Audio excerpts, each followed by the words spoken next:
Hello guys, my name is Alex. This is my vlog about life in Ukraine.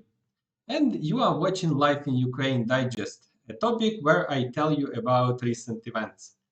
Recent events for today are winter holidays.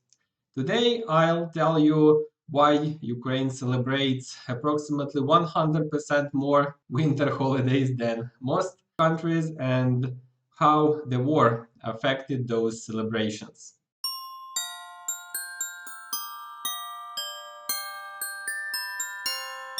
Let's go in a chronological order. December 25th, Catholic Christmas. Originally, unlike Orthodox Christmas, this holiday wasn't a national holiday.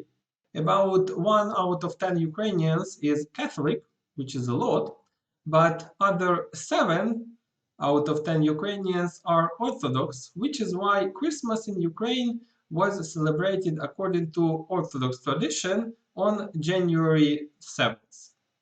If you're wondering why some people basically celebrate Christmas on January 7th, I have a separate video on this topic. The link is in the description. After the Revolution of Dignity, Ukraine started to actively adopt Western traditions, and Catholic Christmas became a national holiday and an official day off.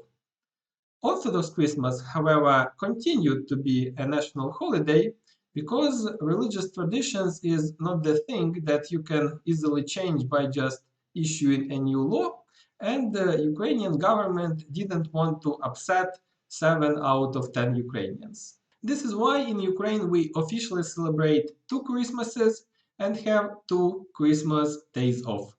Despite the fact that the government actively encouraged Orthodox to celebrate Christmas together with Catholics on December 25th, before the war, I personally haven't noticed any progress in this regards. But this year, indeed, some Orthodox celebrated Christmas with Orthodox rituals, but on December 25th, as a protest against everything associated with Russia.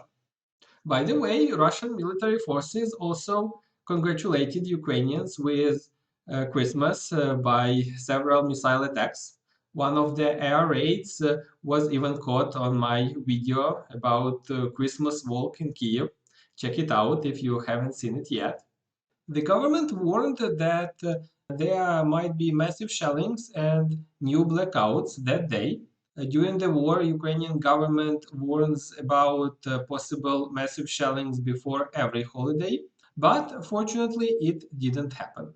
Moreover, energy companies made efforts to make celebration more comfortable for the people.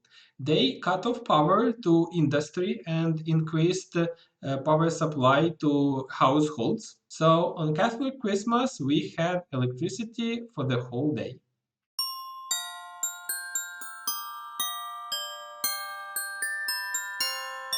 Then it was the New Year.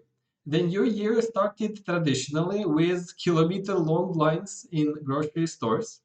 Long lines in the morning on December 31st is a common thing.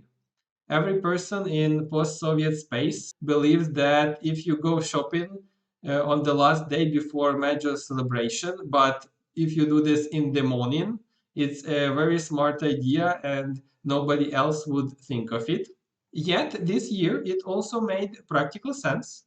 Refrigerators don't work without electricity, so people just didn't have a chance to stock up on groceries in advance. Preparations for the New Year celebration were approximately the same as for Christmas, with electricity but also with air raids. Minor shellings continued throughout the day as well as on New Year's Eve.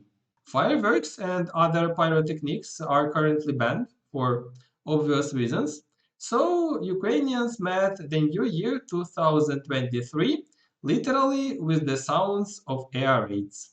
An interesting fact, curfew technically hasn't been cancelled on the New Year's Eve.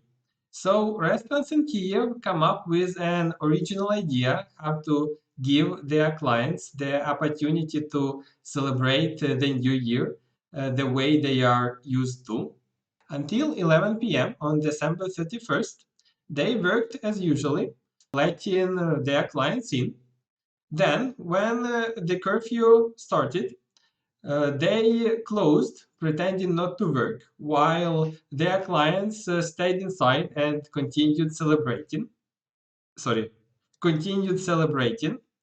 And at 5 a.m. on January 1st, when the curfew was over, the restaurants just opened and let their satisfied clients out.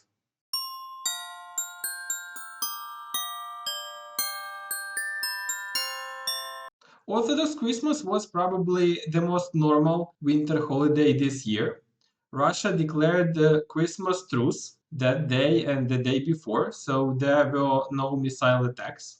Power supply companies also tried to provide as much electricity as possible to households on those days.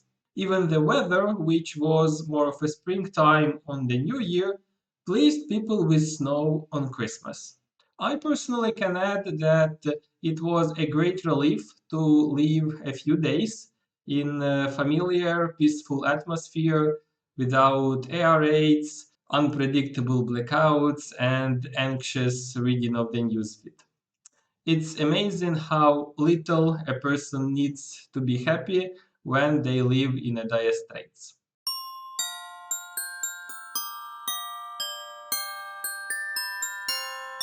Old New Year, January 14th, has never been an official holiday. It was rather an extra reason to celebrate for people who haven't celebrated enough on Christmas and New Year. And the last day of New Year's vacation, also known as New Year's non-stop, for people who took New Year's vacation, which is a common practice here. This year, January 14th, was also kind of a day of coming back to reality. It was marked with massive shellings, the most intense ones in the past month, which resulted in civil casualties and new blackouts. After relatively peaceful and benign holidays, currently we are again in early December's situation with intermittent missile and drone attacks, electricity shortages, and exciting but totally unpredictable future. That's it, guys. Thank you for your attention. Write in the comments how you spent winter holidays this year. Share this video with your friends. It really helps in developing my channel. And as usually, like, subscribe, and have a nice day.